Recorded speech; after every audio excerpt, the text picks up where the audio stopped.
Welcome back to F1P1 Life. I'm your host, Sean Kilburn, of course, and we are right off the cusp of the Japanese Grand Prix. Yeah, that's right. It's not a big surprise, I think, to anybody that's been following Formula One that Red Bull clinched the Constructor Championship. Yeah, that's right. So, congratulations to them. Again, no surprise. Max was on a tear and, he put it in the bag for them. So, congratulations to them. The one thing that is kind of puts a damper on it was Perez's race, and that I really want to go into very quickly because it was really a race for in Japan. Suzuka was a race of heroes and zeros is what it looked like. You had Verstappen again on a tear, especially after Singapore, ready to just lay down his mark again and to do it in fantastic style and to clinch the constructor championship while doing it. Excellent. And then we have McLaren. And if you ever heard any of my videos before, never doubt on McLaren. Yes, they were down. They started off at the bottom. Everybody knows it. What, it was like 19 and 17th, that kind of position. P2, P3. Yes, that's right. Double podium for the Papaya team.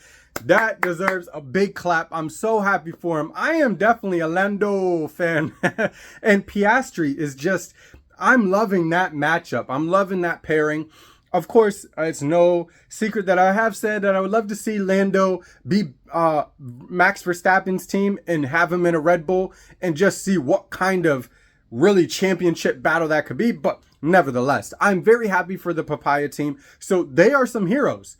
And when I talk about zeros, they were zeros. Perez, again, just an abysmal race. I don't know what happened there, and I'm going to jump into it in a second. But I also want to touch on Logan Sargent. Now, I'm an American. If you're watching this, maybe you don't know, but maybe you can tell from my accent at least or whatever. But, I am so happy to see an American driver on the grid. There's no doubt about it. And I probably should have grabbed my shirt because I immediately went out and got some Williams merch. Got Logan Sargent with the flag, and I couldn't wait to wear that shirt.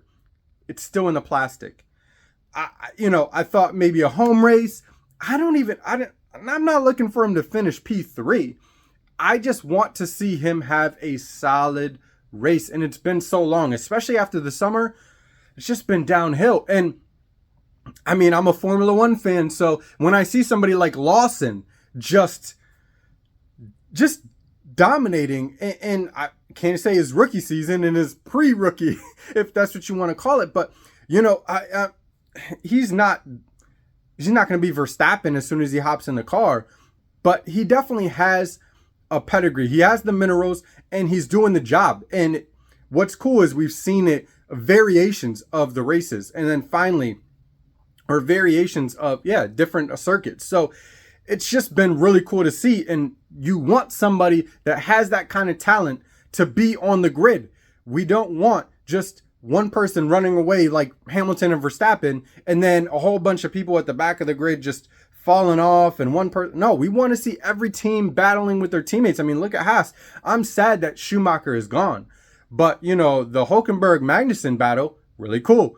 Piastri, Lando, very cool. And hey, by the way, probably one of the strongest pairings is Hamilton and Russell. And we saw what happened in that Japanese Grand Prix. We saw Russell jam down on the inside of the chicane and just took it away from Hamilton. And you saw Hamilton come back. That got a little bit dicey, especially towards the end. And honestly, I was kind of at the last few laps, I was kind of not doubting Hamilton, but I was kind of not for that, that strategy. And I thought the team was kind of calling it wrong as well, because it seemed like they could probably pull off what Sainz did last week in Singapore. They could have probably done it to him. Of course, it wasn't going to be possible with Russell's tires falling off if it's Hamilton in front. And you saw that Russell just barely got the DRS and it was just over because Sainz had the DRS. So, but anyway, strong pairing. So that's what we want from the grid. So it's very hard to see Logan, and he was doing very well. And that's another thing that frustrates me, because yes, there's, similarities and, talks, especially on F1 Twitter and all that, of the Latifi thing or whatever. Latifi once in a while was able to show he was kind of near George, but George was always dominant. Albon is on fire. I love Albon, and I'm such an Albon fan. I'm very happy for the team having him. But Logan has been able to show he's been able to have that kind of pace and pick it up. He just can't let the car not see the barrier or something. And just have a clean weekend, man. I really want it for him.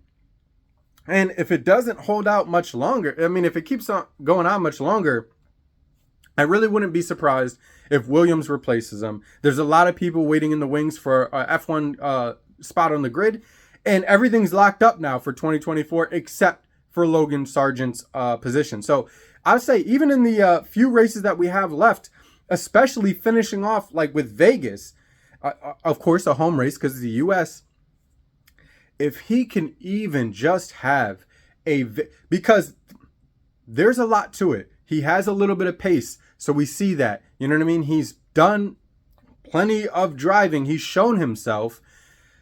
If he can actually have a good result and stop from here on out, if he doesn't meet the barrier anymore, and say especially like on his home race, even if he doesn't grab points, if he just finishes like P12, P13, is just on it the whole way, especially when he's here in America where all the American fans can really root and be happy for him and stuff, it's going to drive up momentum and it's going to help him. But, at the same time, I think Williams has some room. Anybody else that's out there, they can't go anywhere else for a seat.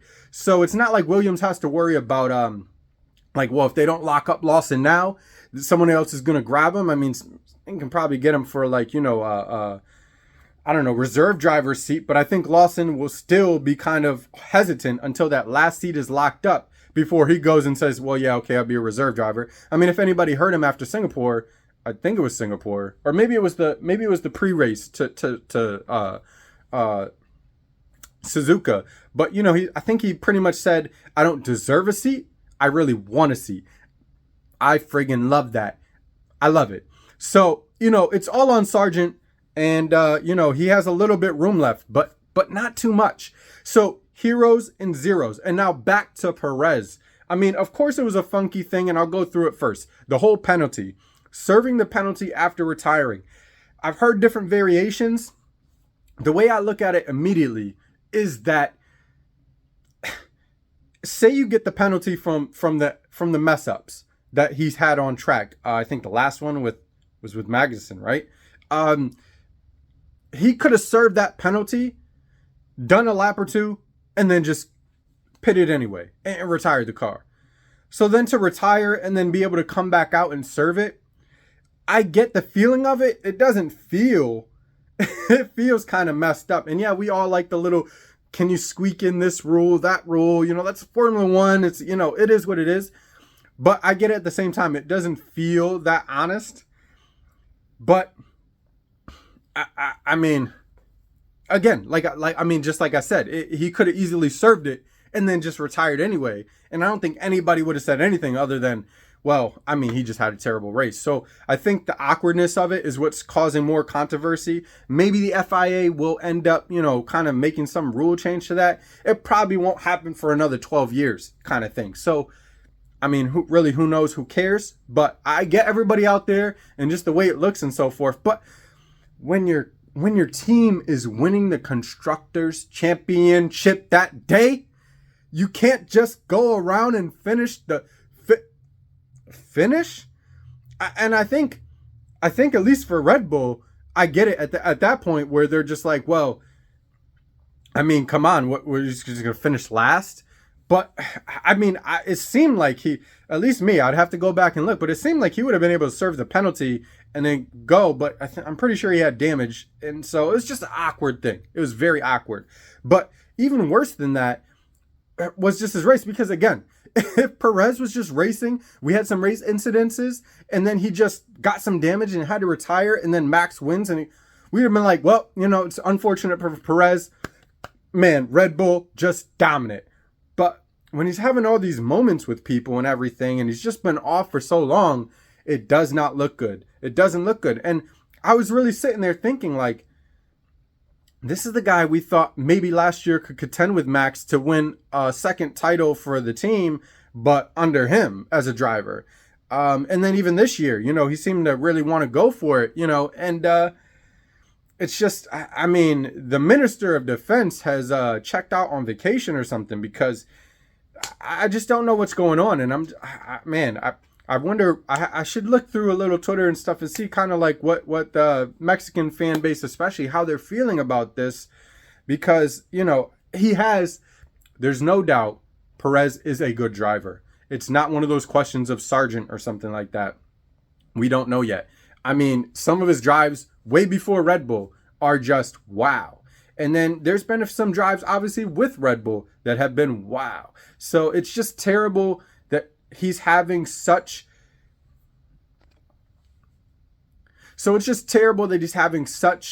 a terrible run of it. And he'll probably still reserve his seat for 2024.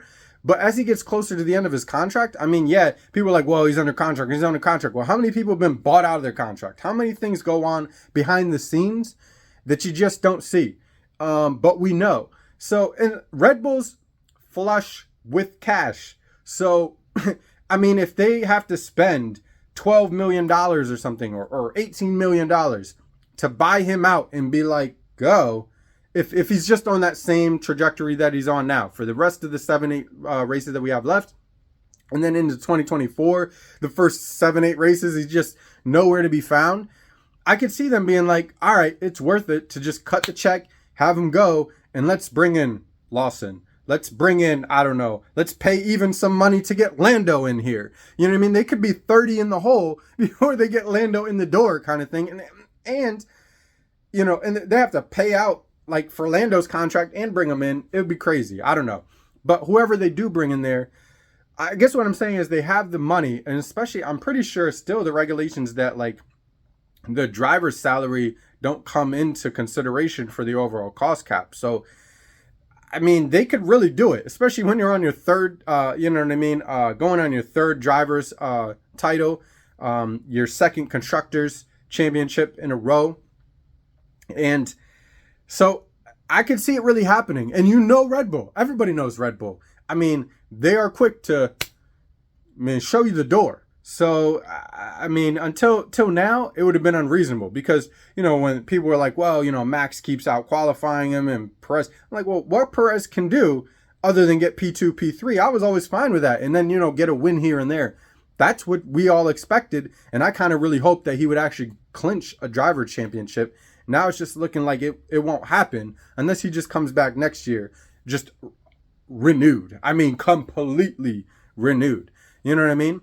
And that pretty much touches on it, everything for me. I mean, Aston Martin, we already know where they're kind of at. Alonso had a pretty decent race, I think better than I kind of expected.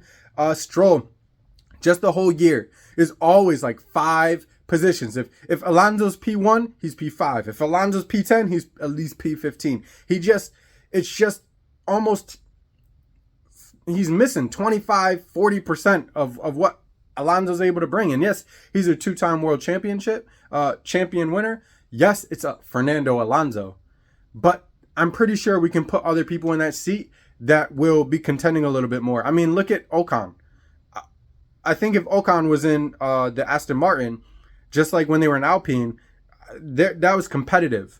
You know what I mean? So I'm not looking for somebody, again, just like the Verstappen there, I'm not looking for somebody to just come in and just beat Alonso every race. But there's plenty of people that can be doing a better job. And the whole Stroll thing, his father, everybody knows, it's.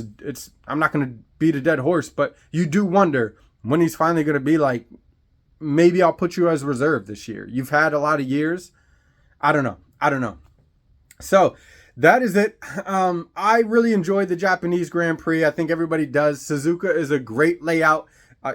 As seen by many of the interviews, one of the most favorite tracks of all the drivers, and I understand why. Love the high speed. It's just overall great. And hey, we got to see our man Seb this weekend, and he was out there in his glory with all his bees and his buddies doing his thing. And kind of inspiring, you know what I mean? So our neighbor actually had bees, and it was pretty cool. So I don't know if I'll be cultivating any, But I certainly try to do my part. And, you know, when I mow the lawn, watch out for the bumblebees on the grass. You know what I mean? Try not to kill anything you don't really have to. So, you know, that's my little 2 cents and push for us. What do you call it?